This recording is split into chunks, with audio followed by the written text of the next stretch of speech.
Hey guys, welcome to the Simplify Your Life podcast. It's Coach Simona and I'm glad you decided to tune in.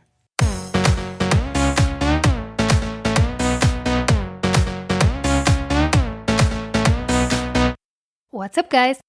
In today's episode, I'm going to share with you 5 tips on how to spend less time on social media.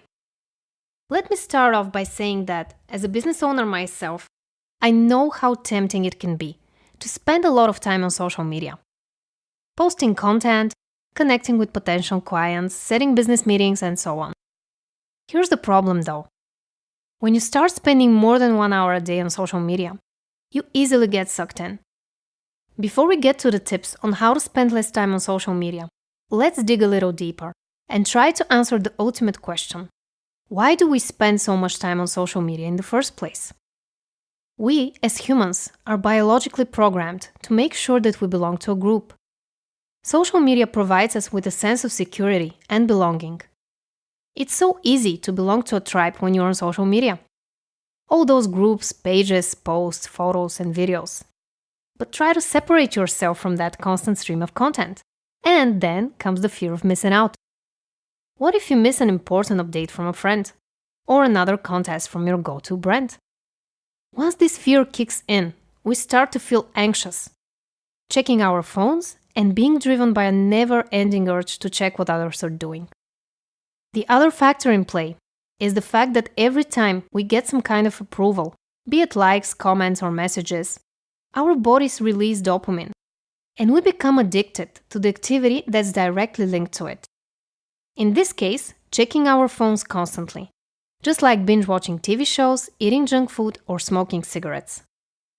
So how can we learn to spend less time on social media and instead find the time and energy to do something more enjoyable and productive in life? Here are 5 game-changing tips that actually work.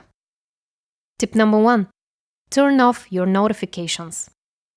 If you're addicted to checking your phone at all times, one of the quickest and easiest ways to deal with it is to go to your phone settings and disable notifications from the apps that are distracting you the most. But be prepared. Your sneaky mind will try to trick you into checking them anyway, so you need to be aware of your behavior. Turning off notifications sounds good, but what if that's just not enough? In that case, you can do something a bit more radical, like deleting all your social media apps from your phone. If you're running a business and need to have social media apps easily accessible, that's probably not possible. But you can still try to make it a bit harder to get in. For example, you can log out every time you're done using Facebook, Twitter, or Instagram for that moment. By logging out, you will make it a bit harder on yourself to make the decision to scroll mindlessly on social media, and you will only log in if you really have to use it. Another radical and really effective way to deal with social media is to install an extension on your browser called the Newsfeed Eradicator. What it does is it blocks your Facebook newsfeed, so whenever you hop on Facebook, you're not bombarded with hundreds of photos and videos. Tip number 2. Check in only once or twice per day. If you make the conscious decision to limit the time you spend on social media, try setting a new routine for yourself. For example, I only check my social media for business needs once a day. I'm horribly late message replier because I simply don't have the time or energy to chat. Fortunately, all of my friends know it and message me only if it's really important. To be honest with you, first I try to check my social media twice a day. Once in the morning to see if there are any emergencies or important messages, and once at night to keep an eye on any comments, messages from potential clients, and business proposals. Unfortunately, it didn't work out the way I wanted it to. And here's why. Checking my phone in the morning made me anxious. I felt pressure to read hundreds of messages, and quickly realized that the social media buzz was preventing me from going after my goals as a business owner. Checking on my social media accounts at night was also not a good idea. It got me way too excited over potential opportunities, and I got too energetic to go to sleep. So what did I do in the end? After lots of experimentation, I found my sweet spot. Checking social media once per day only when I post some type of content, and never spending more than 5 minutes per social media app. Of course, everyone has a different rhythm, and there are days when you're flooded with situations where you need to react fast. So I advise you to experiment and see for yourself what works best for you. Tip number 3. If it's an addiction, work on it. There's a quote by Leo Gura, the founder of Actualize.org, and it goes like this: "Awareness itself is curative." This is one of my favorite quotes, and for a very good reason. When I first stumbled upon it a couple of years ago, I thought to myself, wow, that's brilliant. Because it answers the never-ending question, how do I become more conscious of my behavior? By raising my awareness. Here's what I mean. When you go on Facebook, Snapchat, Instagram, or whatever your favorite social media site is, I want you to notice what happens in your mind. Do you have any repetitive thoughts that pop into your head? Are there any sensations in your body? Do you feel the need to scroll endlessly so you don't miss out on something? Or is it a way to avoid talking to the person next to you?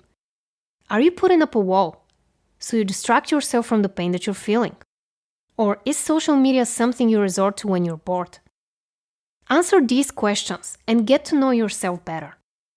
But watch out for signs of addiction, such as the need to check your social media accounts constantly and immediately when you get a notification. If you're struggling with addictions, I've made a video that will help you get rid of them. I will leave a link in the description and also in the cards. Tip number 4. Hire an assistant or use a social media scheduling tool. If you're stuck in social media, not as a person but as a brand, one of the ways to spend less time is to hire a virtual assistant to handle your social media accounts for you. Post an ad on Upwork or find someone on Fiverr. Test them out for a couple of days and see if they're a good fit for your social media profile. If you're a small business owner and you still don't want to delegate this work to someone else, although I highly recommend you do so, try with social media scheduling and automation tools like Hootsuite, Buffer, If This Then That, and many others. Scheduling your posts from one place once per day will make your digital life much easier. By delegating your social media tasks to an assistant or an app, you're going to make room for the bigger things in your life, such as coming up with the right strategy for your business, improving your product or service, and keeping a better work-life balance. And my last tip is to remember the big picture. We sometimes get so caught up in social media that we forget the most important thing. Life is short.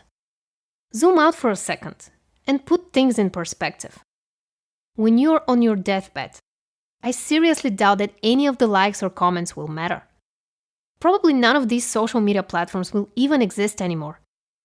You will only regret how much time you've wasted on your phone, instead of doing the things that actually made you happy. You have to make a choice. To waste your time scrolling, binge-watching videos, and distracting yourself from your own life. Or to live it. So what's it gonna be? Alright guys, let me know in the comments below, what do you do to spend less time on social media? Please like this episode if you liked it, and subscribe to my channel if you don't want to miss out on my weekly podcast episodes. I love you guys, and I'll talk to you in the next one. Bye!